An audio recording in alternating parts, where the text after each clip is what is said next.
ये आप सारे ही सुन रहे हैं भी सिखा अपना घर चाहिए और ये किसी को कोई भुलेखा नहीं चाहिए।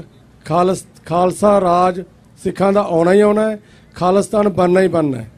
पर कोई भी काम करने वास्ते उसकी एक डायरैक्शन नहीं होंगी, मल्टी डायरैक्शनल ਵੱਖ-ਵੱਖ एंगलों तो लड़ाई लड़ी जाती है। देखो एक तो इंटरनेशनल पॉलिटिक्स नूं आपदी फेवर च करना एक वो लड़ाई है, एक पीसफुल संघर्ष नूं जारी रखना वो लड़ाई है। तो सब तो औखा टास्क हैगा कौम के बच्चे के दिमाग 'च ये गल भरनी भी सानू आपदा घर चाहिए। अज कश्मीर वाले लड़ाई लड़ रहे हैं पर उनका बच्चा इस संघर्ष के विच हाजिर है और जिहड़ी कि इस पक्ष तो साडी घाट है और ये घाट नूं किस तरीके नाल पूरा किया जा सकता है। आपदे भैन भरावां नाल लड़ के नहीं कर सकते, उन्होंने कोई आपां नवे तरीके लभीए किस तरीके नाल यंग जनरेशन नूं आपां इस पासे लिया सकते हैं, उन्होंने कन्विंस कर सकते हैं भी सिख अपने घर तो बिना कोई भी कौम बहुती देर दुनिया च विचर नहीं सकती।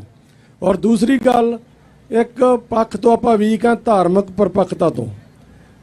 तुसीं ये देखिया होना है जिन्ने भी मुसलमान वीर हैगे आ उन्हां दे जंग बच्चे देखोगे पढ़े लिखे मुंडे कुड़ियां मॉडर्न ड्रैस्ड इंग्लिश बोलते, पर जदों कोई भी गल शुरू करते हैं वो पहलियां दो लाइनां धार्मिक तौर पर ही आपदे परमात्मा नूं याद करन च बोलते हैं।